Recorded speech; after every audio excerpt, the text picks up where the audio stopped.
Hello everyone, this is me Shanavar once again. Let me welcome all of you to my YouTube channel Shanavars. Today I'm going to talk about what exactly happens on IELTS test day. Because I have found many test takers feeling confused, they don't know what's going to take place, what would be the sequence of the events on the test day, what are the things you need to bring, and what are the things you can't take to your examination center. So if you are interested in all of these points, this video is for you.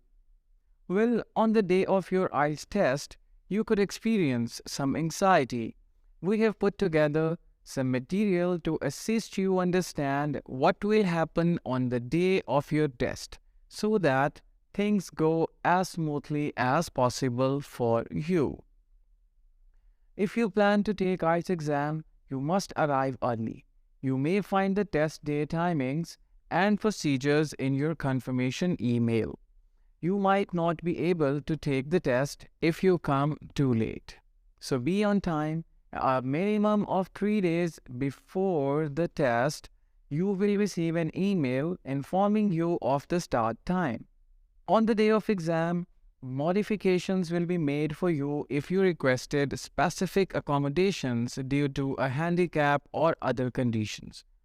Please stay in touch with the persons from the test location 6 weeks prior the test so that they can do the necessary accommodations in case of any handicap or other conditions. Now, after that, let's talk about how long does the test take. Make sure you are organized and have a meal and a drink before you go to your examination. Food will not be permitted in the test room and you are only permitted to bring water in a clear container or a transparent bottle. There are no interruptions between the listening, reading and writing sections of the test, which takes 2 hours and 40 minutes. The speaking portion of the test may be administered on the same day as the portions up to a week prior or after it. If the speaking test is held on a day other than your primary test day, you will be informed in advance. The point to be noted here is that the British Council maintains the right to alter a candidate's speaking time. It's up to them. Well, let's now talk about the things you can bring to the test room. First of all, it's your original ID. No other identification card or identification proof would be accepted by IELTS examination authority. Other than that, you have to bring a color photocopy of your ID, a pencil and a pen. And you can also bring a remover with you if you need.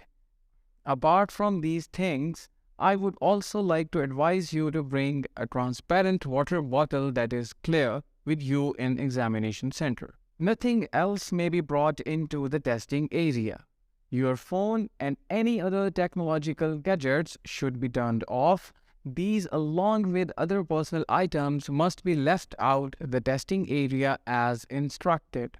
Okay, now, if you are wondering about what do you need to do with the belongings on the test day, then let's focus on this information.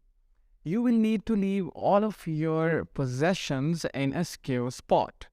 Your personal possessions at the test site are not the responsibility of the British Council if they are lost or damaged.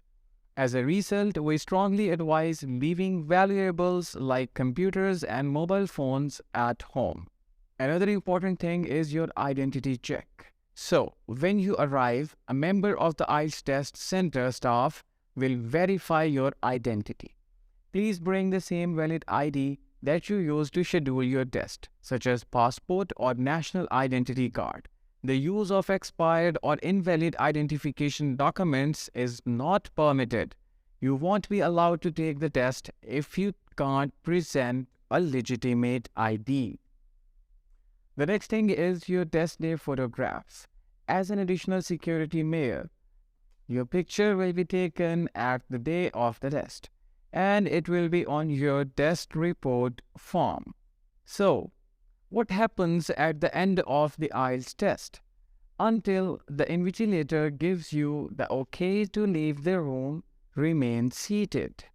Inform the invigilator right away if you believe there have been any problem that might have hampered your performance. Please ask your invigilator for a test day incident form to fill out if you need to voice a concern or file a complaint. Within a week after the exam date, this form must be turned in. Okay, so what will you do if you need any assistance during the test? So, raise your hand to seek for assistance if you have any question during the test. Make sure you can clearly hear the sound when you perform the listening test. If you are unable to hear the recording, immediately raise your hand and inform the examiner. The British Council is concerned about your security. Please be aware that IELTS exam security is of utmost importance. All participants will be asked to have their pictures taken by IELTS administration personnel on the day of their test as an additional security measure. Please make sure you carefully read the photo instructions that was sent to you once you scheduled your test. Fingerprint scans may also be taken at some test centers. No watches of any kind, regardless of their style or age, are permitted in the test room. You must place your watches in the secure baggage area along with the rest of your items. The test location will have a clock for you. So that was all for the day. Thank you so much.